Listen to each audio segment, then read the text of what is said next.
Evangelho de Marcos, capítulo 9. Nós vamos ler a partir do versículo 14 até o versículo 27. Marcos 9, de 14 a 27. Diz assim a palavra de Deus.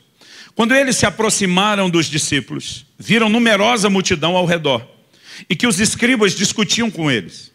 E logo toda a multidão, ao ver Jesus, tomada de surpresa, correu para ele e o saudava. Então ele interpelou os escribas: quer que discutis com eles? E um, dentre a multidão, respondeu: mestre, trouxe-te o meu filho, possesso de um espírito mudo. Este, onde quer que o apanha, lança-o por terra, e ele espuma, ri-lhe os dentes e vai definhando. Roguei a teus discípulos que o expelissem, e eles não puderam. Então Jesus lhes disse: ó geração incrédula, até quando estarei convosco? Até quando vos sofrerei? Trazei-mo. E trouxeram-lhe. Quando ele viu a Jesus, o espírito imediatamente o agitou com violência, e caindo ele por terra, revolvia-se espumando. Perguntou Jesus ao pai do menino: há quanto tempo isso lhe sucede? Desde a infância, respondeu. E muitas vezes o tem lançado no fogo e na água para o matar. Mas se tu podes alguma coisa, tem compaixão de nós e ajuda-nos. Ao que lhe respondeu Jesus: se podes, tudo é possível ao que crê. E imediatamente o pai do menino exclamou com lágrimas: eu creio, ajuda-me na minha falta de fé. Vendo Jesus que a multidão concorria, repreendeu o espírito imundo, dizendo-lhe: espírito mudo e surdo, eu te ordeno, sai desse jovem e nunca mais tornes a ele. E ele, clamando e agitando muito, saiu, deixando-o como se estivesse morto, a ponto de muitos dizerem: morreu. Mas Jesus, tomando pela mão, o ergueu, e ele se levantou. Eu olho para esse texto e, como normalmente procuro fazer nos meus momentos de leitura bíblica, de meditação na palavra, o anseio do meu coração é nunca só tentar entender o que aconteceu, mas sempre tentar entender qual é a lição prática, quais as lições práticas, porque a palavra de Deus é viva, ela se renova, ela não se limita. Nós vamos fazer uma aplicação aqui hoje e muita coisa vai continuar saindo, às vezes de um mesmo texto. Mas a própria palavra de Deus nos chama a atenção para olhar dessa forma aquilo que Jesus fez.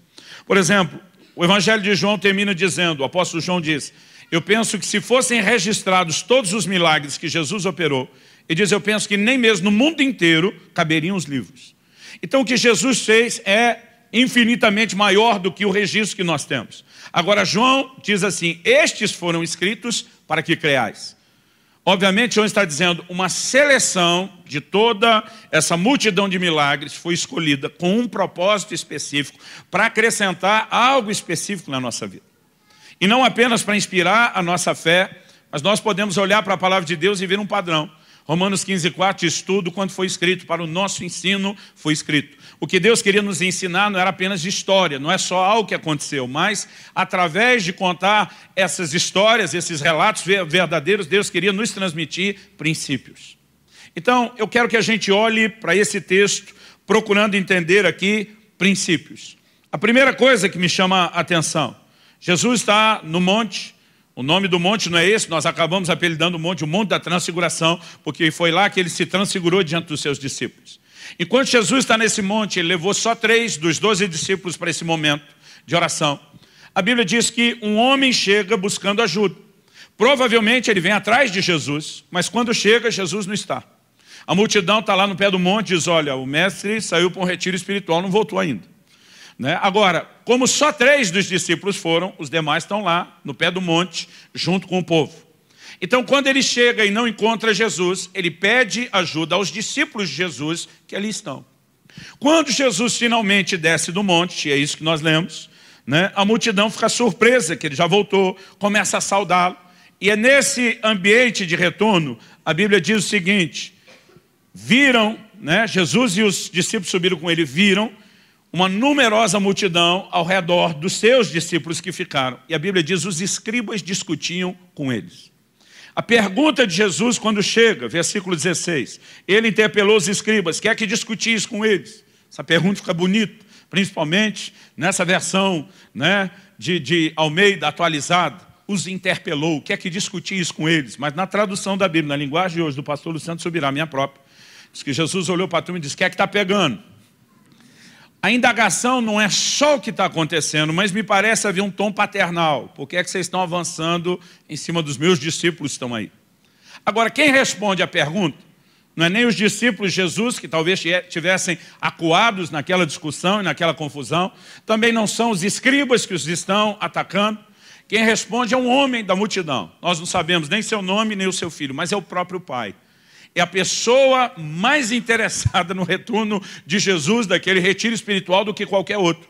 O Pai é que responde e diz: eu te trouxe o meu filho. Ele tem um problema sério. Cheguei aqui, o senhor estava em retiro espiritual, não podia atendê-lo. Então eu pedi ajuda aos seus discípulos, mas eles não puderam atendê-lo. Em outras palavras, eles não conseguiram expulsar esse demônio. Essa semana eu estava conversando com o irmão, falei: você já viu uma cena dessa, do jeito que a Bíblia descreve, alguém revolvendo no chão, espumando, né? Esse tipo de manifestação de um demoniamento. Falou: pastor, nunca vi. Falei: você não sabe o que está perdendo. Ele me olhou assim, eu falei: não estou falando do sofrimento de alguém. Estou falando da possibilidade de ver de perto o que é a autoridade do nome de Jesus. De enxergar algo que às vezes nos tire daquela fantasia, que nos faz esquecer que há um mundo espiritual com o qual nós lidamos. A ação, a opressão maligna na vida de muita gente é muito real. E tem muita gente que não toma conhecimento disso. Aqui o pai só está descrevendo o que acontece, mas quando o menino é trazido e comparece diante de Jesus e olha para ele, a Bíblia diz que instantaneamente ele ficou endemoniado. E diante de toda a multidão, Jesus liberta o menino, o que antes os discípulos não conseguiram fazer. Então a conversa, que está acontecendo, a discussão, é pelo fracasso dos discípulos de não terem conseguido expulsar o demônio. Tanto que depois do relato, o Evangelho de Mateus principalmente nos mostra isso, que eles vão ter uma conversa no particular com Jesus, porque é que nós não conseguimos expulsar o demônio. A discussão era em torno do fracasso deles. Agora o homem está explicando: eu trouxe meu filho, seus discípulos não puderam. Graças a Deus o senhor está aqui. Se graças a Deus não está na Bíblia, eu fico tentando imaginar o sentimento dele. Ele olha para Jesus e diz: mas se tu podes alguma coisa, tem compaixão de nós e ajuda-nos. Então vamos pensar na cabeça desse homem. Eu tenho um problema. Eu vim no lugar certo, onde disseram que os milagres, as curas, as libertações estão acontecendo, que é o lugar onde você, Jesus, está e opera. Quando cheguei não te encontrei, mas tinha os seus representantes aqui. Mas eles não resolveram o meu problema, eles falharam. Eles não puderam. Se você pode, diferente deles, tem compaixão de nós e ajuda-nos. O que me surpreende é a resposta de Jesus.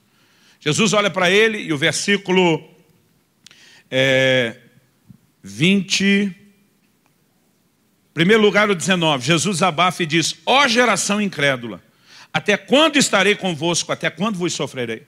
Jesus não fala só da incredulidade dos discípulos. Ele fala de uma geração incrédula. Ele fala de um comportamento generalizado de incredulidade. E aqui Jesus externa a dor do seu coração. Até quando eu vou estar com vocês? Por quanto tempo mais eu tenho que aguentar essa incredulidade de vocês, cambada?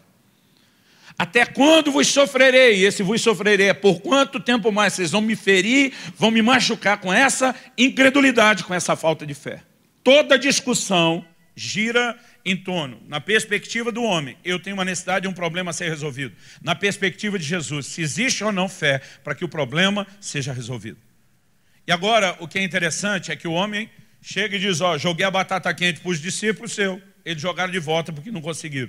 Então, já que o Senhor apareceu, eu estou jogando para você a batata quente. Se você pode, nos ajuda. Agora, olha comigo o versículo 22. É quando ele diz: se tu podes alguma coisa. E você só vai entender a resposta de Jesus no 23, se você conectar com a frase dele no 22. Se tu podes. Então ele está dizendo: agora eu estou jogando a batata quente para você. Porque os discípulos não pegaram, jogaram de volta. A resposta de Jesus nos mostra que Jesus jogou a batata quente de volta para o homem. Jesus diz, 23, ao que respondeu Jesus: se podes.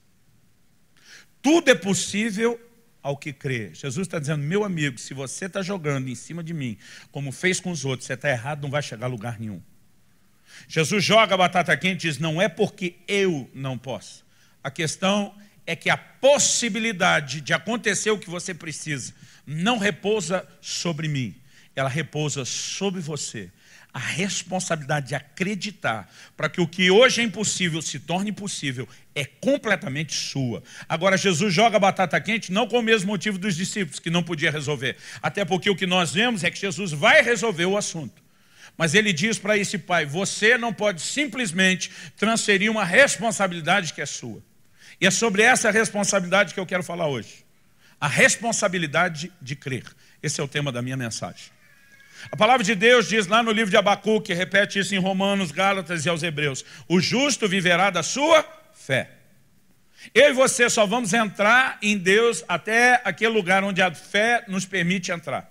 E Deus será na nossa vida, Deus será na minha e na sua vida, do tamanho da sua fé. Então a questão não é quanto poder Deus tem para resolver um problema. É que o que Deus pode fazer por mim e por você só vai acontecer se nós crermos. Existe um trilho através do qual a provisão de Deus escoa para as nossas vidas, e esse trilho ainda é a fé. Então Jesus olha e diz, não se trata de meus discípulos não poderem ou eu poder. A coisa está em cima de você, papai, ele está dizendo. A responsabilidade de crer é sua, mas se você acreditar, tudo é possível ao que crê. Então, eu quero que a gente possa olhar junto, em primeiro lugar, essa questão que nós temos que entender na Bíblia, de quem é a responsabilidade. O livro de Hebreus diz lá no capítulo 11, no versículo 6, que sem fé é impossível agradar a Deus. E que aquele que se aproxima de Deus tem que crer que Ele existe e que Ele é galardoador daqueles que o buscam. Ué, se o que Deus fizesse nas nossas vidas não dependesse de fé, então a gente não tinha que se aproximar crendo. Tiago capítulo 1 começa primeiro falando de sabedoria, depois generaliza e aplica tudo. Ele diz, tem algum de vós falta de sabedoria? Peça a Deus. Ele diz, peça porém com fé, não duvidando. Ele diz, porque o que duvida é semelhante à onda do mar, que é levada e agitada pelo vento. Ele diz, não pense tal homem que receberá do Senhor coisa alguma. Então o assunto começa com sabedoria e depois vira para qualquer coisa. Sem fé, nós não vamos receber absolutamente nada de Deus. E é o que eu e você precisamos entender, é que Deus não responde necessidade, Deus responde fé. Por exemplo, todo homem nasce em pecado, tem a necessidade de salvação. Se Deus respondesse só a necessidade, todo mundo estaria salvo automaticamente, só porque tem a necessidade. Mas a Bíblia diz, pela graça sois salvos mediante a fé. Porque o que nos leva a ter a salvação não é a necessidade dela, é a capacidade de acreditar na solução que Deus nos oferece. Se Deus respondesse necessidade, todo enfermo estaria automaticamente curado, só porque tem uma necessidade. Mas nós vamos olhar na palavra de Deus, isso é parte desse primeiro argumento que eu quero usar de quem é a responsabilidade. Por exemplo, em Mateus 8, um centurião está diante de Jesus intercedendo por um criado que está doente na sua casa. Jesus diz, eu vou lá curar. Ele diz, nem precisa até lá. Eu sei quem é você, eu sei a autoridade que você tem. Diz uma palavra e meu servo vai ser curado. Jesus olha para ele e diz, seja feito conforme a tua fé. Mateus 8, 13, se você estiver anotando.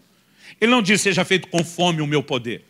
Embora ele reconheça o Espírito do Senhor está sobre mim, porque me ungiu para curar, para libertar, para proclamar. Ele não diz, seja feito conforme a medida da minha unção. Ele diz, seja feito conforme a sua fé. Então, quando nós olhamos para essa verdade, né, de que Deus não responde necessidade, Ele responde fé, eu e você precisamos entender a importância de mover em fé, até porque o justo viverá da fé. A responsabilidade de crer é nossa, é minha e sua. Há momentos na Bíblia onde nós vamos ver Deus jogando a batata quente para o outro. Assim como Ele fez com o pai desse menino endemoniado aqui em Marcos 9, assim como Ele fala para o centurião, seja feito conforme a sua fé, e Ele falou essa mesma frase para outras pessoas. Em Êxodo 14, versículos 15 e 16, quando Moisés sai com o povo de Israel do Egito e chega diante do Mar Vermelho, ele vai pedir ajuda a Deus. Eu gosto da resposta que Deus dá. Deus diz, por que clamas a mim? Ué, se eu estivesse no lugar de Moisés, eu ia dizer, para quem mais eu vou clamar? Mas o que Deus está dizendo não é para clamar para outro. Deus está dizendo, tem coisas que você não tem que transferir para mim. Eu transfiro de volta. Deus olha para Moisés e diz, diga aos filhos de Israel que marche, estenda a vara que está na sua mão. Deus está dizendo, eu já te dei ferramentas para você resolver essa parada sem que você precise transferir a responsabilidade ou jogar a batata quente para mim. Em vários momentos na Bíblia nós vamos ver Deus jogando a batata quente de volta. Talvez a nova geração não saiba o que é jogar batata quente. Porque nunca assou batata em volta de uma fogueira. Eu lembro quando às vezes a gente pegava aquele negócio, não dava, jogava para o outro. Né? A gente usa isso como uma figura e uma ilustração para transferir algo que você não quer segurar. Agora, eu olho para a palavra de Deus e várias vezes eu vou ver esse destaque de que a responsabilidade de crer pertence a cada um de nós. Marcos 4, de 35 a 40, Jesus está num barco, vem uma tempestade, Jesus está dormindo. Eu ficava me perguntando como criança, como alguém consegue dormir numa tempestade num barco? Irmão, nós não estamos falando do barco coberto, está chovendo, está molhando quem está deitado. O barco está balançando, está entrando água dentro. Aquela turma não deveria estar num medo só de boca fechada. Normalmente, numa situação dessa, a gente ainda faz um pouco de escândalo. Eu fico pensando como conseguia dormir. E às vezes eu pensava que isso tinha a ver só com fé. A postura de Jesus o tempo todo é de fé. Eu só fui entender isso com o tempo, viajando hoje como eu viajo, pregando, se desdobrando, né, entre não só o cansaço das agendas do tempo que você ministra, mas às vezes de noites mal dormidas ou não dormidas. Irmão, chega uma hora, você encosta em qualquer lugar, dorme no meio de qualquer barulho. Às vezes eu pego viagem longa e a turma diz, meu Deus, que turbulência. Eu digo, turbo o quê? Né? Porque às vezes não dá tempo de você ver nada. Mas o que acontece é que Jesus, quando acordado pelos discípulos, ele repreende eles. Por que sois assim tão tímidos? Por que é que vocês não têm fé? Agora, a pergunta de Jesus é clara e evidente que ele está esperando que houvesse da parte deles a fé. A mesma fé que eles estão olhando para ele e diz, como ele resolveu isso? Ele está dizendo, eu esperava que você estivesse. Irmão, às vezes nós temos um discurso de fé que é contraditório com a nossa prática. Eu fico imaginando a indignação de Jesus. Gente, vocês largaram tudo para me seguir, acreditando que eu sou o Messias, o enviado de Deus, o Salvador do mundo. Vocês acham que Deus ia deixar o Salvador do mundo afundar no barco e morrer antes de completar a sua missão? E tem hora que a gente pensa, é mesmo, Deus não faria isso. Mas muitas vezes nós tentamos andar numa fé que é racional e nada prática. E nós precisamos entender que naquele momento ele está jogando a responsabilidade de vocês é que tinham que ter crido e resolvido isso e não apenas eu. Ao longo das escrituras nós vamos percebendo como as pessoas têm a tendência a transferir. Não é só quem vem buscar ajuda como pai. Até quando Deus interviu e agiu, as pessoas têm a inclinação de achar que até o instrumento, o canal que Deus usou é que foi o responsável. Eu percebo não só a forma como as pessoas às vezes nos procuram pedindo ajuda, oração. Tipo assim, ó, resolve isso, o homem mais chegado de Deus lá em cima, dá um jeito de resolver meu problema. Elas não só transferem a responsabilidade de crer. Às vezes até quando Deus nos usou para uma intervenção, eles acabam transferindo o crédito, consciente ou inconsciente, ainda que de forma parcial. E a gente percebe isso na Bíblia.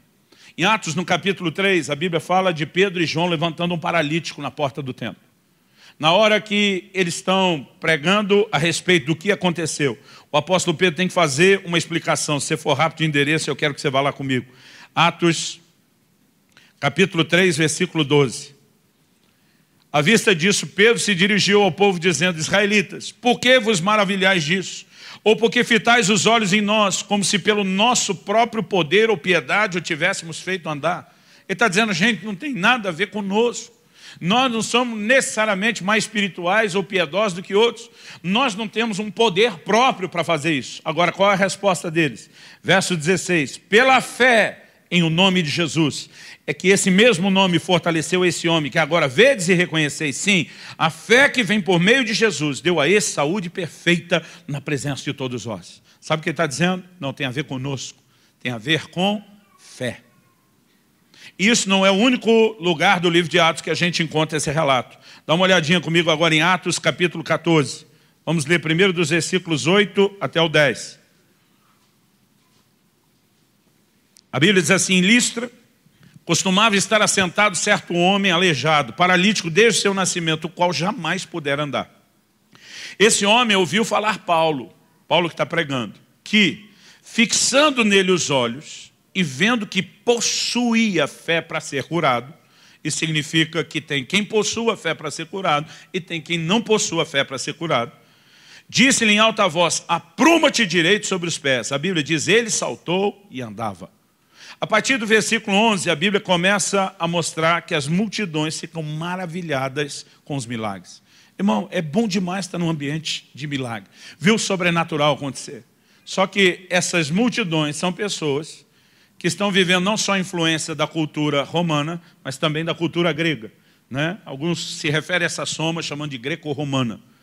A influência da mitologia daquela época, do conceito dos deuses e dos semideuses, que era a mistura de Deus com os homens, era muito forte. Quando a turma vê o milagre, a Bíblia diz que eles começam a se organizar para fazer um sacrifício, uma oferenda, para o próprio Paulo e Barnabé, que oraram com o homem que foi curado. No versículo 15, eles protestam, os dois, dizem: senhores, por que fazeis isso? Nós também somos homens como vós, sujeitos aos mesmos sentimentos, e vos anunciamos o Evangelho para que dessas coisas vãs vos convertais ao Deus vivo, que fez o céu, a terra, o mar e tudo que há neles. Naquele momento está tentando dizer: nós somos gente como vocês, não é a nossa espiritualidade, não é a nossa unção. A Bíblia diz que Paulo viu que o homem tinha fé para ser curado. Esse é o elemento que muitas vezes nós não exploramos. Mas a responsabilidade de determinadas intervenções, elas são na Bíblia, na maior parte do tempo, atribuído muito mais à fé de alguém do que necessariamente à unção de outro. E nós precisamos entender isso. Até porque, se compreendemos essa responsabilidade, tem gente, querido, que passa uma vida desperdiçando uma oportunidade de intervenção. Porque a semelhança do pai daquele menino endemoniado, ele está no lugar certo, diante da pessoa certa, que é Jesus, para receber o milagre. Mas está com uma atitude errada, está sempre transferindo. Alguém tem que resolver para mim, alguém tem que resolver para mim. Quando Jesus diz: ei, a possibilidade não está sobre os meus ombros. Ele não está dizendo que ele não tem poder. Um dia eu vi um pregador tentando ensinar fé e falou: gente, vocês têm que acreditar que Deus não só pode fazer, mas que Deus quer fazer algo em seu favor. E ele deu um exemplo: um homem rico pode me dar muito dinheiro, mas se não quiser, eu nunca vou ter o dinheiro. Só que ele nos ajudou até ir até um certo ponto. Mas, querido, mesmo que você saiba que Deus pode e que Deus quer, se você não entender como receber dele por meio da fé, você pode morrer sabendo que Deus pode e quer, e sem experimentar. Esse homem chega, obviamente, com alguma consciência. Se não houvesse nenhuma possibilidade do milagre, ele não estaria ali. Se ele não acreditasse que houvesse uma mínima intenção de Jesus intervir, ele não estava ali. Mas ainda assim, ele chegou e não conseguiu resolver o seu problema. E Jesus diz: antes de resolver o seu problema externo, circunstancial, nós vamos resolver a falta de entendimento e compreensão que você tem sobre fé. Para de transferir para mim, para de transferir para os meus discípulos, para de transferir para qualquer outro. Se você crer, tudo será possível para você que crê. Porque a possibilidade de Deus, esse universo de possibilidade de Deus, só se abre na nossa vida quando nós andamos em fé. Quem está entendendo, diga amém. Eu venho aprendendo essa lição aos poucos. A gente vai crescendo debaixo do choque de algumas experiências. Uma delas, eu não vou entrar em detalhes sobre isso hoje, mas foi quando meu filho Israel nasceu. Ele só está vivo por um milagre, era para ter morrido. E quando chegou aquela hora confusa, bagunçada, de um parto que foi muito complicado, o Senhor falou ao meu coração: você tem duas opções. Ou você fica aí sentado chorando e enterra o seu filho, ou você se levanta e posiciona em fé. E eu tive que entender, na base de um choque como esse, que a responsabilidade de crer era minha. E graças a Deus, eu tomei uma decisão de crer e vi um milagre. Mas tem experiências que, às vezes, sinceramente, eu não gosto de contar. Por quê? Em primeiro lugar, existe uma tendência errada de se fazer teologia em cima da experiência. E a nossa teologia ela é baseada na palavra de Deus, não na experiência dos outros. Cada vez que eu conto uma experiência aqui para vocês, estou tentando ilustrar a aplicação de um princípio que nós estamos olhando na palavra. Porque tem gente que, em vez de se sentir inspirado na hora que alguém está compartilhando ou corrigindo, ele se coloca para baixo. Eu fico imaginando o que teria acontecido com o pai daquele menino se ele agisse como muito crente age hoje. Pois é, eu estou aqui na boa intenção, tentando acreditar, Jesus ainda vem chamar minha atenção, quer saber, deixa quieto. Porque tem gente que é assim. Quando Jesus disse, é sua responsabilidade acreditar, esse homem toma uma decisão. E esse é o segundo ponto que eu vou explorar. Primeiro, é entender a responsabilidade. O segundo, já que a responsabilidade é minha, eu decido acreditar. Mas antes de passar para o segundo ponto, eu quero mexer em algo aqui importante. Por quê? Outro dia eu compartilhei o testemunho do meu filho. A pessoa falou, gente como você, Deus deve amar um pouco mais, porque eu enterrei meu filho. E aí fica a teologia, não só da experiência, mas da comparação. Eu falei para ele, deixa eu te dizer uma coisa. Quando eu estou falando sobre aquela situação específica, eu estou falando sobre aquela situação específica. Nós não estamos criando a teologia da morte de filho. Eu falei, até porque, deixa eu te dizer algo, na minha família, eu sou o filho do meio de 3 homens, mas era para a gente ter sido 4. Era para a gente ter uma caçulinha.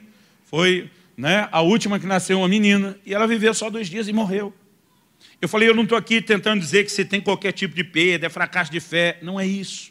E as pessoas, às vezes, elas têm a tendência de complicar em vez de simplificar.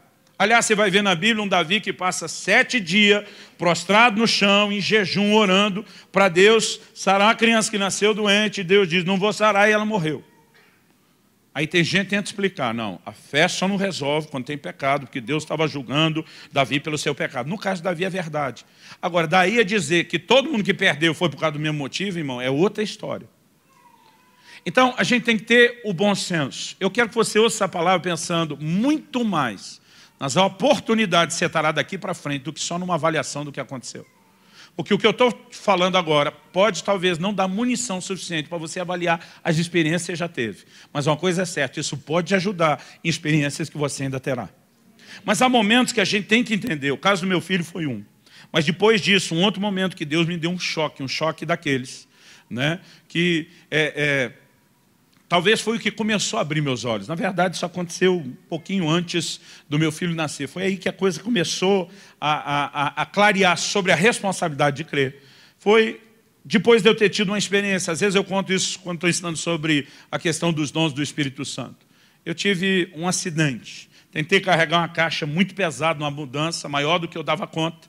A hora que eu vi que não ia aguentar, eu também não quis jogar no chão. Ela estava cheia de louça, era uma mudança nossa. Kelly e eu, os primeiros anos ali de casado, eu não era nem louco de jogar aquela louça toda no chão. E eu debrucei bem rápido, né? Na hora de pegar, eu flexionei os joelhos, fiquei com a coluna firme. Na hora de largar e me livrar daquele peso, eu dobrei o mais rápido que pude para colocar no chão sem que tivesse que jogar. Na hora que eu dei aquela dobrada, eu ouvi um estalo nas costas. Veio a dor e eu já não consegui levantar. Pensa numa hérnia de disco complicada. O ortopedista me atendeu, era da nossa igreja na época. Eu era pastor em Guarapuava. E ele falou para mim, especialista na área, ele falou, pastor, nem cirurgia vai resolver o seu problema. Eu falei, quais minhas oportunidades, minhas possibilidades, o que pode acontecer daqui para frente? Ele olhou para mim e falou, a única forma do senhor voltar a ter uma vida normal é se o senhor aparecer com uma daquelas histórias que o senhor conta no púlpito. Senti até uma certa pressão, tipo, agora vamos ver. Irmão, mas pensa num negócio que me judiou. Kelly lembra dessa fase. Eu fiquei uns 15 dias de cama, eu mal conseguia levantar. Irmão, era muita dor, aquilo começou a pinçar o ciático, foi um negócio assim, complicado. Eu implorava para esse médico, ele vinha fazer as infiltrações lá de analgésico, anti-inflamatório, não me lembro tudo que usava, eu implorava para ele me dar morfina, irmão. Nunca imaginei que a coisa chegaria a esse ponto. Ele dizia, pastor, não posso te dar morfina. Eu dizia, pelo amor de Deus. Tentei subornar ele, falei, oro por você todos os dias, o resto da sua vida. Falou, não posso te dar morfina, era um desespero, né? Depois desses 15 dias de sofrimento mais agudo, eu consegui, a crise foi amenizando, então eu consegui levantar. Mas eu andava com muita dificuldade, arrastando a perna, aquilo ainda doía bastante, mas eu já estava no estado de me locomover. Mais ou menos um mês depois do que aconteceu, ainda arrastando a perna, eu fui atender um compromisso que eu tinha de pregar em Campinas, São Paulo. E eu lembro que eu subi com muita dificuldade até o púlpito. Quando cheguei no púlpito, os púlpitos de antigamente não eram como os atuais, normalmente era um caixotão de madeira. Eu debrucei sobre ele para não ter que apoiar na perna. Falei, gente, essa dificuldade que vocês me viram de caminhar é porque eu estou com um problema sério de uma hérnia de disco. Eu só estou aqui para cumprir a palavra que eu dei que viria pregar. Né? Não estava nem em condições para viagem. Eu dei um jeito aqui para honrar vocês, mas só peço a compreensão. Aqui debruçado estou, aqui debruçado ficarei. E eu fui pregando daquele jeito, apoiado no púlpito. Lá pelo fim da mensagem, me veio uma palavra de conhecimento. O Espírito Santo falou comigo, chame à frente todas as pessoas que estão sofrendo de hérnia de disco. Isso nunca me aconteceu antes, nem depois. Mas no dia que eu estou no auge da minha crise de hérnia de disco, ele me dá uma palavra dessa. Eu comecei a rir. Falei, gente, casa de ferreiro, espeto de pau. Eu estou numa crise que eu nunca tive de uma hérnia de disco, pela primeira vez e sério. E Deus está me mandando chamar à frente. Falei, se você conseguir crer no que Deus está falando, a despeito do meu estado, vem para cá. Só hérnia de disco, não me venha com outro problema. Aí veio para frente uns 20. Auditório, talvez tivesse meio parelho a quantidade de pessoas que está aqui. Se desse diferença, era pouco. Vem uns 20 para frente. Eu falei, olha, vamos separar. Quem está em crise, vem aqui para o meu lado direito. Quem não está em crise, que não tem dor agora, fica ao meu lado esquerdo. Por quê? Eu quero orar primeiro quem está. Porque eu quero que vocês vejam o que Deus vai fazer aqui e agora e que vocês sejam testemunha da cura. Né? Os outros eu vou orar também, mas não temos como saber agora, então vamos deixar isso para depois.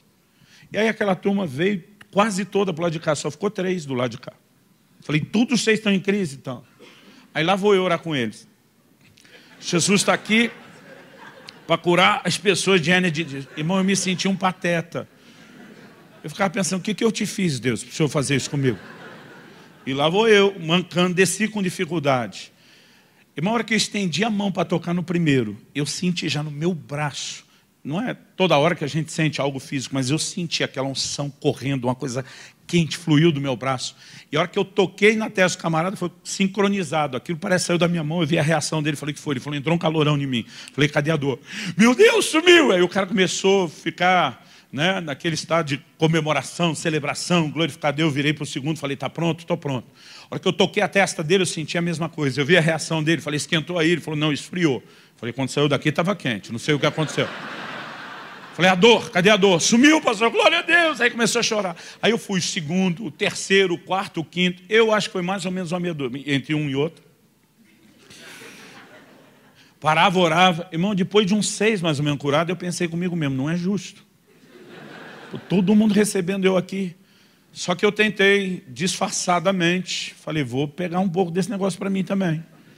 Ia ficar muito feio botar a mão na minha própria cabeça na frente dos outros. Eu peguei e pus nas costas. Tipo mulher grávida.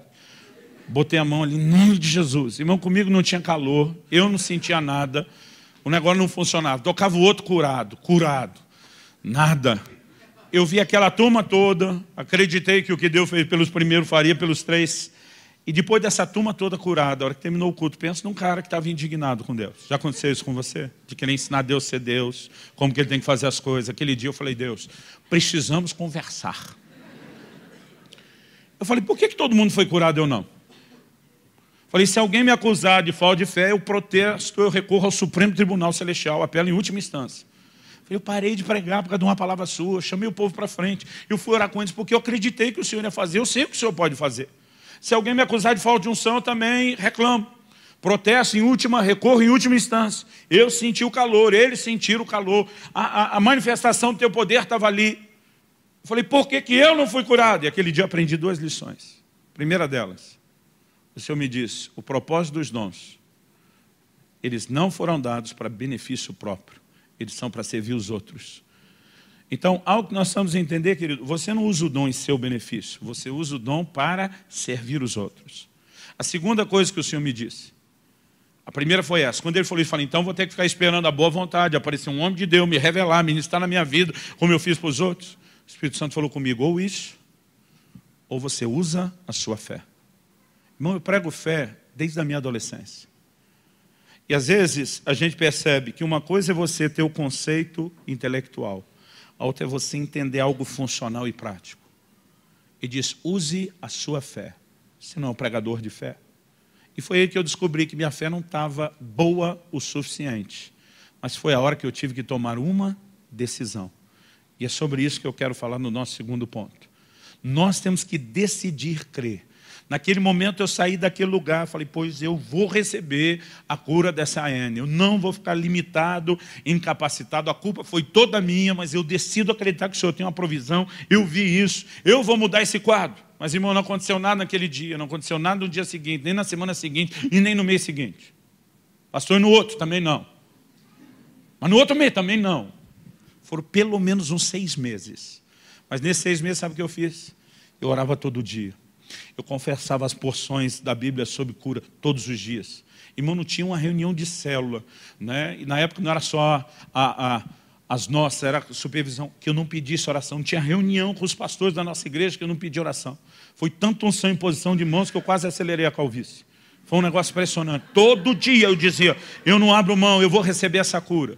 Agora, nos primeiros 6 meses, querido, não parecia estar acontecendo nada. Mas eu tomei a decisão, vou usar a fé, vou crescer nela, vou entrar nela. Daqui a pouco eu volto para terminar essa história. O que eu descobri é que além de entender que a responsabilidade é minha, eu também tenho que entender que a decisão de crer é minha. Quando Jesus jogou a batata quente de volta para aquele homem e diz, tudo é possível que crê, faça você a sua parte. Que aquele homem responde para Jesus, A resposta dele no verso 24. Imediatamente o pai do menino exclamou com lágrimas: eu creio. Essa é a hora que você diz, aleluia. Caiu a ficha, o homem decidiu. Só que ele diz assim, ajuda-me na minha falta de fé. Outra versão diz, ajuda a minha incredulidade. Outro dia alguém falou, pastor, esse homem estava confuso. Porque diz, eu creio, ajuda a minha incredulidade. Eu falei, não. Isso é como o copo d'água que encher até a metade. Se ele está metade cheio, metade vazio, os dois, tudo depende da perspectiva. Primeira coisa que ele decide, se a responsabilidade é minha, eu creio, eu vou usar o que eu tenho. Mas ele lembra, o copo não está cheio. Então ele diz, me ajuda com aquilo que eu não tenho, porque eu decido usar aquilo que eu tenho. Essa é a decisão de fé que eu e você precisamos entender. Naquele dia, mesmo entendendo que eu não tinha uma fé pronta e imediata para receber aquela cura, que eu não entendia exatamente o que era aquilo, mesmo tendo falado teoricamente para muita gente, na prática me faltava algo a respeito daquilo. Mesmo que eu entendi que o meu copo não estava cheio, eu falei, eu vou usar a metade que eu tenho e vou buscar em Deus até que esse copo esteja totalmente cheio. Nós precisamos entender, querido, que fé, assim como perdão, é uma decisão. Eu nunca conheci alguém que acordou uma manhã, né, e disse, nossa, apesar de todo o mal que me fizeram, me deu a vontade de perdoar aquela turma que fez tudo isso contra mim. Eu nunca vi alguém acordar um dia assim, que vontade de perdoar, ou tomara que alguém me fira hoje só para eu perdoar, de tanta vontade que eu estou de perdoar. O perdão, querido, jamais será algo que só aparece, né, dentro de nós. O que a gente entende no ensino bíblico é que a gente toma uma decisão.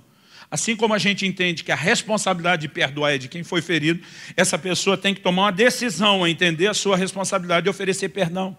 A mesma coisa vale a respeito da fé. E quando nós vamos olhando para a palavra de Deus, não é diferente. Marcos 5,36. Jairo, o chefe da sinagoga, vem buscar ajuda para Jesus, dizendo, minha filha está em casa, ela está sofrendo enferma. Jesus diz, vou curá-la, o homem se anima. Só que vem aquela mulher hemorrágica que fura a fila.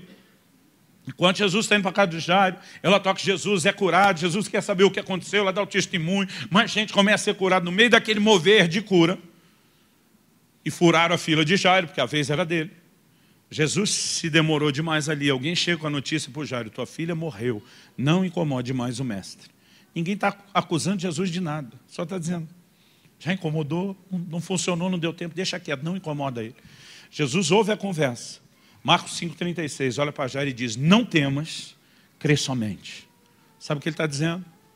Ele não está só dizendo, ô Jairo, o negócio é comigo, assumir a responsabilidade no início, vou levar até o fim. Embora eu acredito que a gente tem que olhar para isso. Porque às vezes eu e você, querido, temos palavras e promessas de Deus.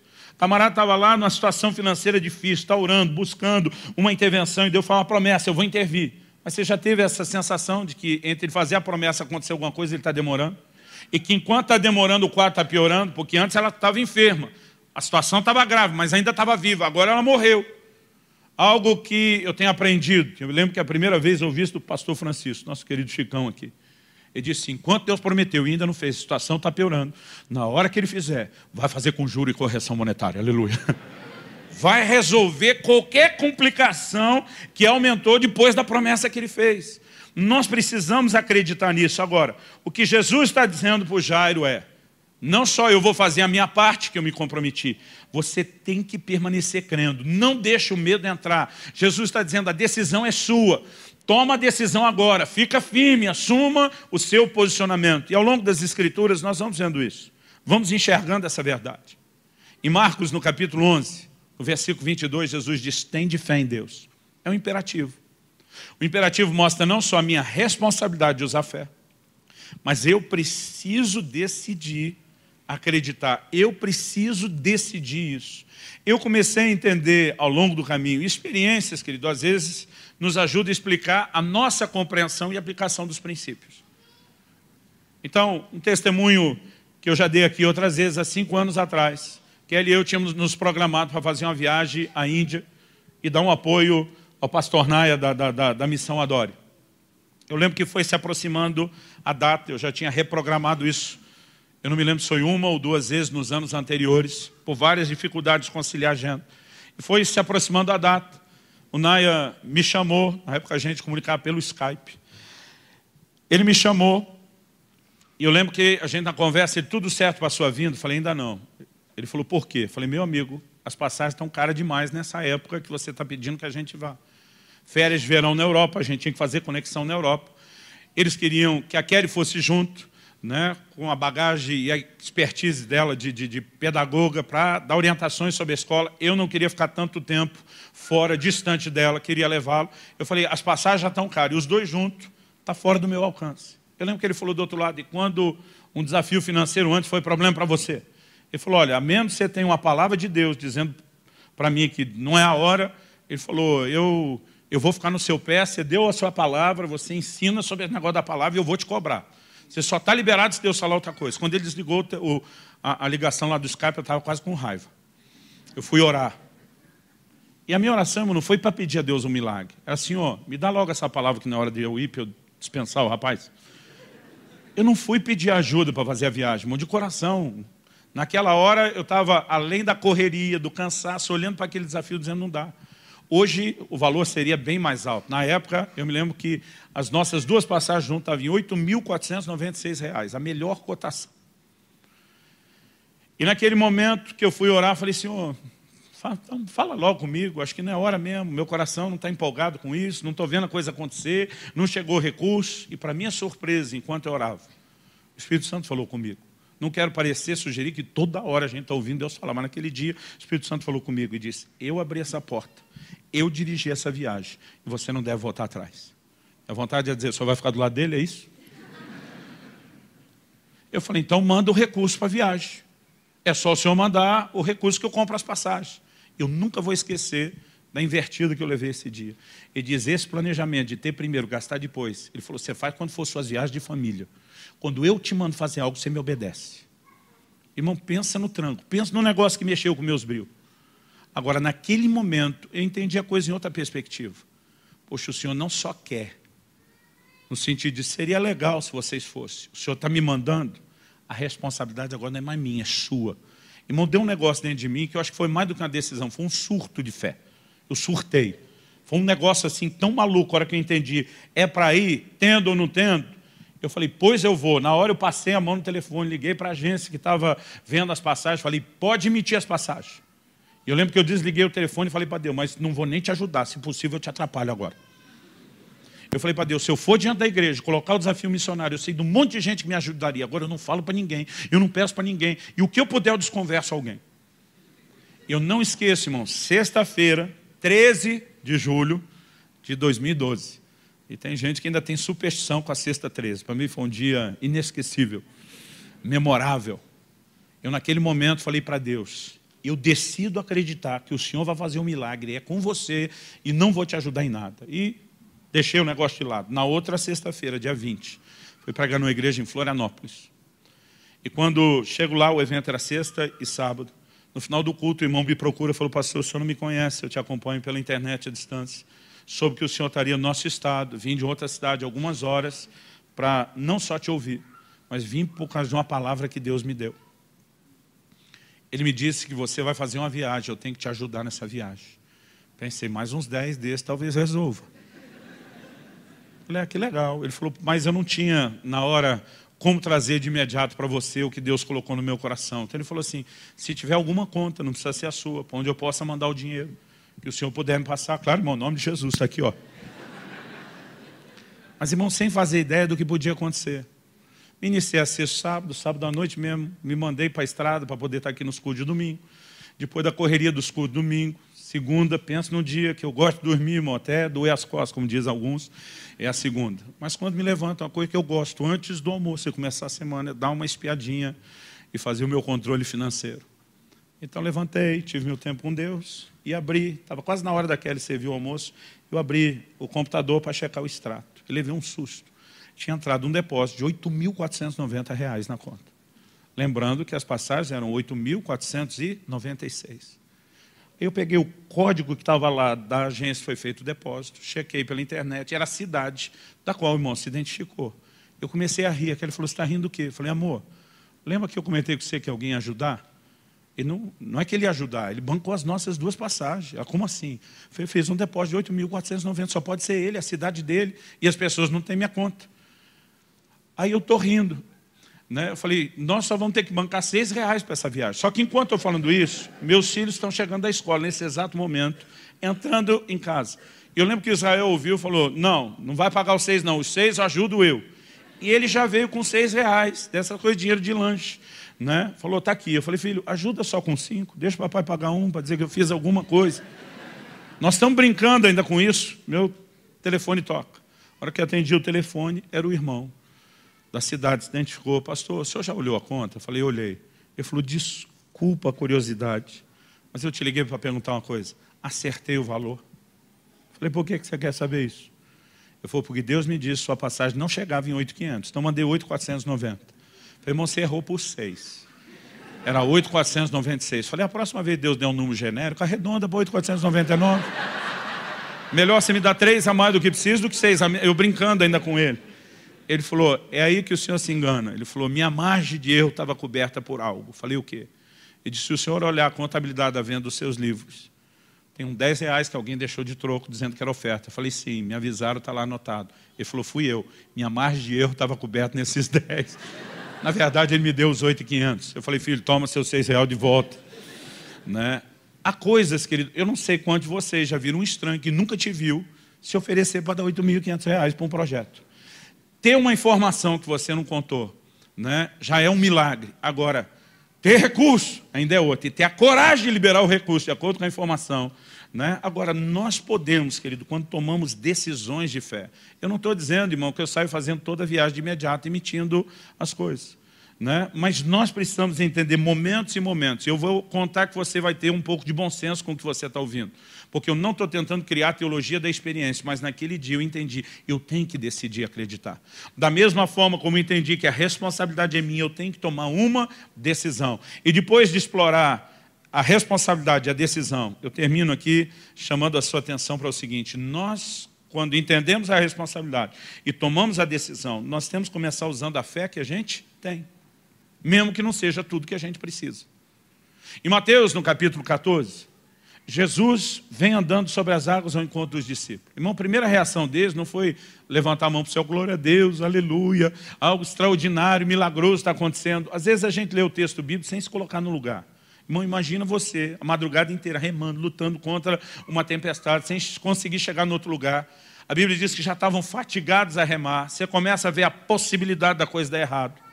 E, no meio disso tudo, eles veem um vulto no escuro, talvez entre um relampeado e outro, de algo que vem andando sobre as águas. A Bíblia diz que eles começaram a gritar apavorado, achando que era um espírito. Eu fico imaginando que alguns deles devem ter pensado, a morte veio nos recolher. Não é o tipo de coisa, irmão, não sei se você já viu alguém andar em cima d'água, eu não vi. Não é o tipo de coisa que acontece toda hora. Eles estão assustados. Jesus diz para ele, não temais, sou eu. Quando Pedro reconhece que é o próprio Jesus, ele diz, Senhor, se és tu, manda-me ter contigo. Irmão, qual o lugar mais seguro? No meio de uma tempestade, dentro do barco ou fora do barco? Eu acho que ainda é o barco. Mas acho que Pedro pensa alguma coisa. Se o Senhor tem a capacidade de se mover por cima do problema desse jeito, eu sou teu seguidor, teu discípulo, eu quero ir nessa junto. Quando ele diz, manda-me ter contigo, Jesus diz, vem. E o abençoado Pedro saiu. Mas a Bíblia diz que à medida que ele caminhava, e a coisa está funcionando, ele descobriu que ele não tem só fé. Ele tem outra metade no copo de uma coisa chamada incredulidade que ele tem que lidar.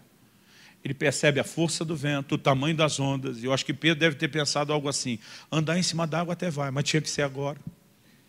Não podia ser de dia, em vez de no escuro. Não podia ser com o mar tranquilo, em vez de no meio do mar revolto. E de alguma maneira ele deixa a pressão das circunstâncias. Semana que vem, se Deus me permitir, eu quero pregar sobre isso. O combate da fé. Qual é a guerra que nós travamos para crer? Ele, no meio daquilo tudo, ele percebe que vai faltar alguma coisa. E a Bíblia diz que ele começou a afundar. Não diz que ele sumiu água dentro, mas aquele chão, criado pela fé na palavra que Deus deu, ele começa a ser comprometido. O que Pedro fez? Fez a oração mais rápida que um crente pode fazer. Daquelas que nem dá tempo de enfeitar Deus de Abraão, Isaac e Jacó. Nem dá tempo de abrir e fechar mar vermelho. Que tem uns crentes que vão orar, eles começam lá de Gênesis, né, e vem por toda a Bíblia. Não deu tempo de nada disso. Ele só diz, socorro! Né? O texto diz que ele pede ajuda. Senhor, me salva. Naquele momento que ele está dizendo, eu vim até onde deu para vir, o negócio parece que não é o suficiente, mas o Senhor pode me ajudar com o que falta. É isso que eu vejo nesse homem em Marcos 9. Ele olha para Jesus e diz, eu creio. Mas ele diz, me ajuda a falta de fé. Ele está dizendo, eu vou usar o que eu tenho, eu preciso da sua ajuda para me socorrer com aquilo que eu não tenho. Eu decido começar com o que eu tenho, acreditando que o Senhor pode me acrescentar mais ao longo dessa minha decisão e dessa jornada de decidir acreditar. Isso é algo que eu e você precisamos ter. Eu contei antes lá da minha decisão de orar de me posicionar em fé pela cura da hérnia. Mas, querido, foram mais de 6 meses, todo santo dia. Eu dizia, Deus, eu uso a fé que eu tenho. E ainda que não seja suficiente, eu acredito que eu vou chegar naquilo que me falta. Eu acredito que o Senhor vai suprir. Eu acredito que o Senhor vai liberar algo. Agora, algo que eu e você precisamos entender é que quando nós exercitamos a fé que nós temos, nós podemos contar com Deus que nos socorre. Por favor, diga amém. Fala isso para algum vizinho. Fala, quando você usa a fé que você já tem, você pode ver Deus te ajudar com aquela que você não tem. Em Lucas 17, ali de 3 a 5, 6, Jesus nos ensina uma lição interessante. Ele está falando sobre perdão. Ele diz, Jesus, quantas vezes tem que perdoar alguém? Qual o limite? 7 vezes? Jesus olha para Pedro e diz, um pouquinho mais. Quando Jesus fala do tanto de vezes tem que perdoar alguém, irmão, Pedro olha para Jesus e diz, Senhor, Pedro não, os discípulos disseram, aumenta-nos a fé. Porque esses caras estão dizendo, nós não temos fé para perdoar esse tanto. E o perdão, querido, além de uma decisão, ele é um ato de fé. Agora, gente, quem está falando não é gente que não crê em coisa nenhuma. Essa turma está andando com Jesus, estão vendo morto ressuscitar, paralítico andar, cego enxergar, surdo ouvir, leproso ser limpo, pães e peixes sendo multiplicados, água transformada em vinho. Pensa na turma que está na escola do sobrenatural. Mas é como se eles olhassem para Jesus e dissessem, morto ressuscitar até vai, mas perdoar esse tanto, nós não temos fé para isso. Até porque às vezes nós fortalecemos fé numa área e às vezes não fortalecemos em outra. Outro dia alguém falou, pastor, eu tenho uma impressão pelos seus testemunhos que o senhor tem uma fé inabalável para a provisão financeira. Eu falei, olha, inabalável eu acho que nenhum de nós chegou ainda. Eu falei, mas uma fé treinada eu tenho. Porque os anos e os desafios do ministério me obrigaram a exercitar uma fé nessa área. Mas às vezes eu olho determinadas áreas onde eu não exercitei muito minha fé. E parece que a fé não é nem a mesma para todas as coisas. Parece que naquela área que você exercitou uma coisa, em outra não. E eu comecei a perceber, quando eles dizem, Senhor, aumenta-nos a fé, que Deus não aumenta a nossa fé só porque a gente está pedindo, orando. Então vamos ficar orando para ter mais fé. Quando eles dizem, aumenta-nos a fé, e eles estão dizendo, é sua responsabilidade então aumentar a nossa fé, já que a gente não tem, Jesus também joga a batata quente de volta. Ele diz, se tiverdes fé, como grão de mostarda, direis a esse monte, ergue-te, transplanta-te ao mar, e assim será. Quando Jesus diz, se tiverdes fé como grão de mostarda, a gente tem uma interpretação equivocada. Aliás, algumas traduções, né, que em vez de usar literalidade, optaram por um sistema de equivalência. Não vou gastar tempo com termos técnicos aqui com vocês. Às vezes elas estão assassinando princípios bíblicos. Eu amo, gosto demais da NVI, Nova Versão Internacional. Mas nesse texto, para mim, ela cometeu um pecado. Quando você vai ler lá, Lucas 17, eles traduziram assim, se tiverdes fé do tamanho de um grão de mostarda. Você nunca vai achar no original a expressão do tamanho. Aquilo foi uma interpretação dos tradutores. Porque em outro momento Jesus fala que o grão de mostarda é a menor da semente. Deve estar falando do tamanho. Não, aí a gente tem que usar o bom senso.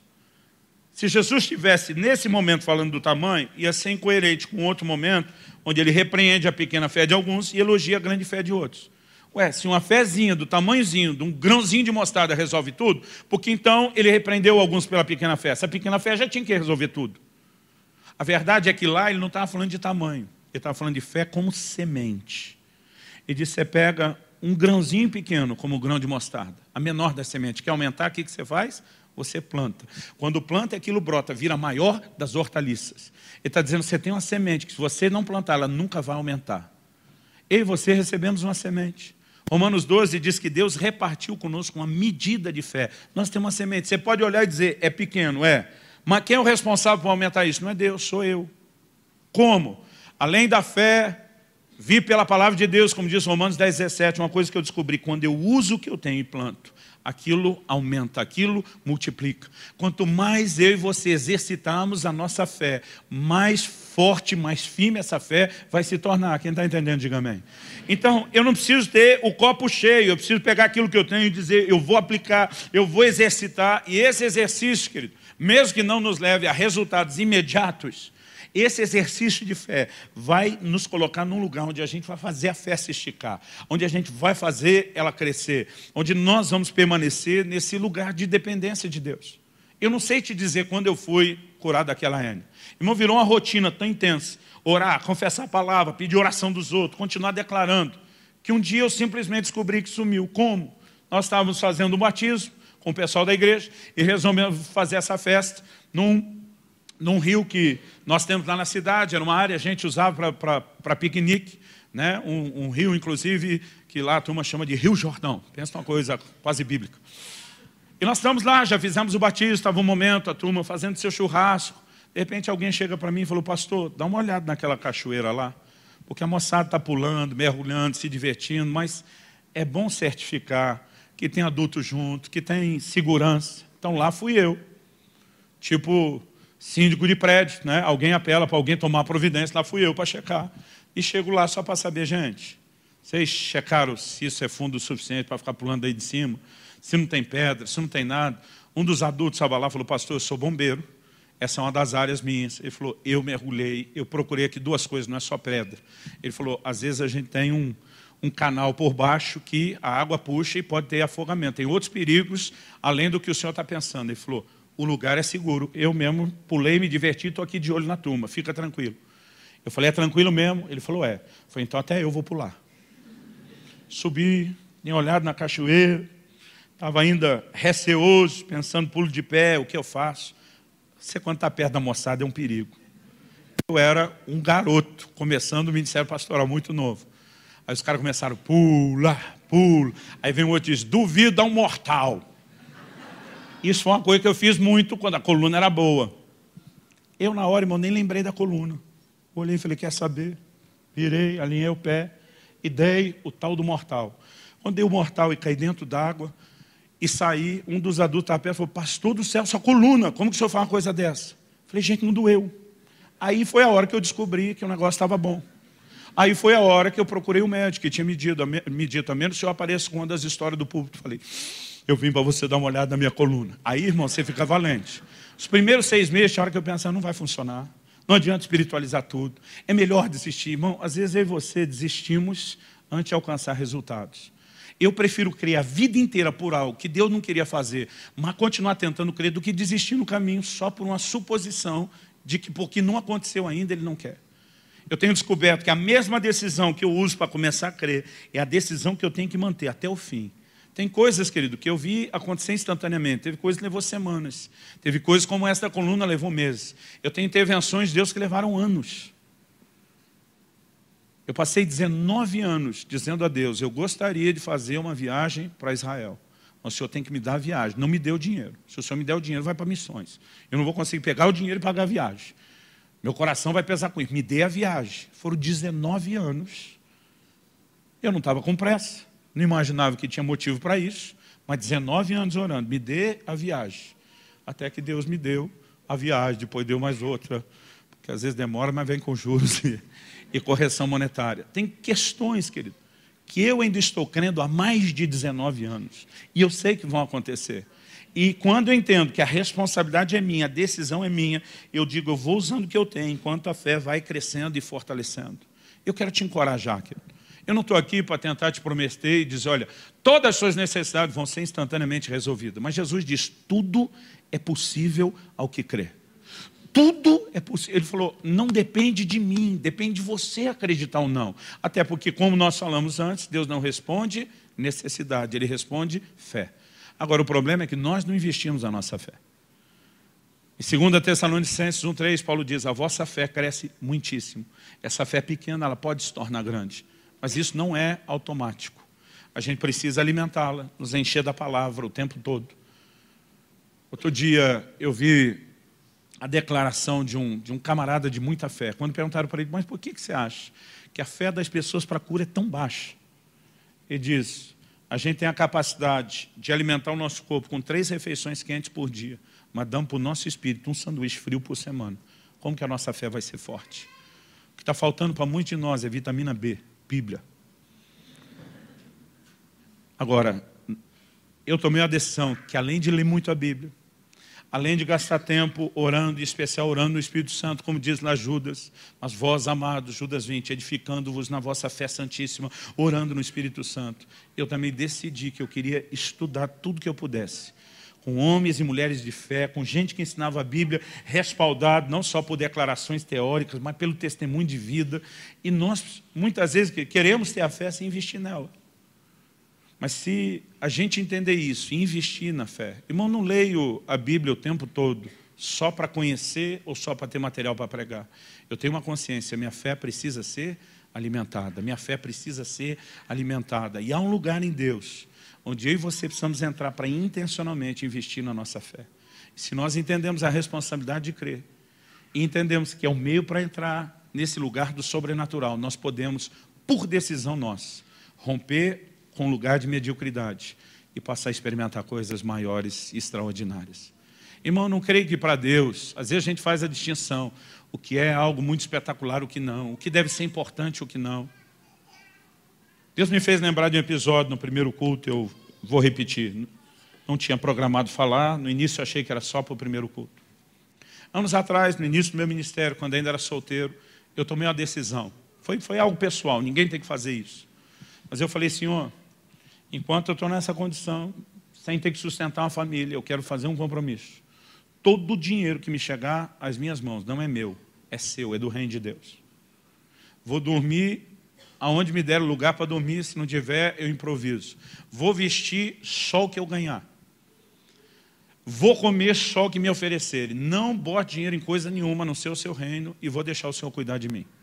E estava como solteiro vivendo disso. Um dia eu estava pregando numa cidade, me hospedaram, né, num hotel, que era até melhor do que só as versões econômicas que eu costumava ficar. E eu lembro que numa das saídas que nós fizemos para resolver alguma coisa durante o dia, antes de pregar à noite, eu passei em algum lugar, eu lembro que era dezembro, né? Especificamente sabia que era dezembro, era decoração já de Natal, e uma coisa que nos ajuda a lembrar a época do ano é que tinha panetone à venda, que não é o tempo todo. Pensa numa coisa, irmão, que era assim, não era algo só que eu gostava, era um desespero que eu tinha de comer a panetone. Mas pensa num negócio que raramente a gente podia, era comprar um panetone bom, quando ficava com o dinheiro. E dessa vez que não ficava com o dinheiro, nem se fala. Mas eu olhei em algum lugar, eu vi aquela coisa terrível de um panetone balduco. Falei, Deus, eu quero. Não é que eu preciso, mas eu quero muito. A tua palavra diz que a gente pode pedir algo ao Pai em nome de Jesus para que a nossa alegria seja completa. Não é para que a nossa necessidade seja suprida. Nesse momento, eu tenho uma outra alegria que não é espiritual. Irmão, e eu creio que Deus se preocupa não é só com a sua realização espiritual. Adão tinha sido criado por Deus em plena comunhão com Deus, sem pecado, totalmente suprido no nível espiritual. Mas Deus olhou e viu que ele estava só, faltava uma companhia. Essa falta de realização não estava no nível espiritual, estava no nível emocional. E naquela hora eu falei, Deus, não é nem uma necessidade física, é a alma, é a vontade do meu paladar. Eu queria aquele bom, aquele caro. Mas eu não tenho dinheiro e se tivesse eu tenho um compromisso. E eu vou tomar uma decisão de acreditar que o Senhor falou que é qualquer coisa. Então não tem que ser uma coisa muito importante, muito extraordinária, não tem que ser tão relevante. Eu falei, eu quero te pedir panetone, eu quero comer. Na verdade, se puder, eu quero comer mais de um. Não precisa ser de uma vez, eu posso parcelar, mas eu quero. E eu lembro que eu comecei a orar por aquilo pela manhã, continuei à tarde, né? E acabamos indo pregar. Quando voltei do culto para o hotel que eu estava hospedado, e peguei a chave para ir para o quarto, da época a chave não era nenhum tipo de cartão, era chave mesmo ainda. Isso foi, se não me engano, dezembro de 93. Eu lembro que o camarada da recepção falou, desculpe, deixaram uma coisa aqui para o senhor. E ele puxa uma sacola com 2 panetone balduco, irmão, dava para ver através da sacola. Eu já pensei, santo Deus da glória. Eu falei, quem deixou isso? Ele falou, pastor, o curioso é que a pessoa disse que não ia nem se identificar porque não conhece você e você não conhece ela. Eu falei, como assim? Ela falou, não, ela ficou até sem graça. Falou, moço, pode parecer que eu sou louco, mas eu estava no mercado hoje e me deu um negócio que eu quase fiquei maluca mesmo. Eu tinha que comprar 2 panetone, passar nesse hotel tal e deixar para o quarto tal. Aí ele falou, mas para quem? Porque tem 2. Ela disse, eu nem sei quem. Eu tenho que deixar. Pede perdão para a pessoa, peça que ela não se ofenda. Se não quiser, não pega. Mas eu tinha que fazer, senão eu ia ficar maluca. Ele falou, coisa doida, né? Eu falei, doida. Mas alguém que não me conhecia, vem com uma impressão de Deus que tem que comprar o panetone, deixar no hotel e o número do quarto, sem saber para quem é. Para o resto tem Mastercard, essas coisas não têm preço. Vamos ficar em pé, vamos orar. Eu creio que Deus está tentando nos despertar em várias áreas. Semana passada a gente falou de despertar para a santidade, despertar para a oração, despertar para a palavra. Pelo menos esse domingo e o próximo eu quero provocar você a um despertamento de fé. Nós precisamos crer por coisas maiores. Por favor, diga amém. Eu não vou fazer nenhum tipo de apelo específico hoje, mas eu quero que todos oremos. Eu quero que você realmente se coloque diante de Deus, dizendo, Senhor, eu quero entender minha responsabilidade de crer, não só no nível da razão, eu quero que o Senhor abra os meus olhos. Assim como eu tive experiências de entender melhor o texto, de descobrir isso na prática, eu quero que você ore para que Deus te conduza nesse processo de entendimento e descoberta. Eu quero que você ore dizendo, Senhor, eu creio, e ao mesmo tempo digo, me ajuda na minha falta de fé. Eu posso não ter tudo, mas eu vou usar o que eu tenho e vou acreditar que o Senhor socorre com o resto. Pai, nós nos colocamos diante do Senhor nessa hora e pedimos mais do que uma aula, uma instrução sobre fé ou o funcionamento dela. Nós oramos pelo sopro do Teu Espírito, chamado nas Escrituras de o Espírito da fé. Nós oramos por um tempo de despertamento. Nós oramos, Pai, em nome de Jesus, que venha um tempo onde possamos entender o Teu chamado e corresponder contigo. Pai, a Tua palavra diz, sem fé é impossível agradar a Deus. Nós não queremos estar nesse lugar onde o Senhor olhe para a gente dizendo, ó geração incrédula, até quando vos sofrerei? Nós queremos agradar Teu coração, nós queremos ver no Teu rosto os sorrisos de satisfação, de gente que decide usar, ainda que de forma limitada, decide usar o que tem e confiar para receber aquilo que não tem. Pai, nós oramos por um tempo novo, onde haja um posicionamento, seja em questões pequenas, como falamos, ó Deus, de um simples panetone, seja em questões maiores, Pai, nós oramos e clamamos por um tempo de intervenções e de manifestações de experiências maiores contigo. Em nome de Jesus. Em nome de Jesus. Abre os nossos olhos. Dilata, Senhor, a capacidade do nosso coração, do nosso espírito de entender e corresponder com a Tua palavra. É a nossa oração, no nome santo, precioso, poderoso de Jesus. Amém. Se você crê e concorda, diga amém.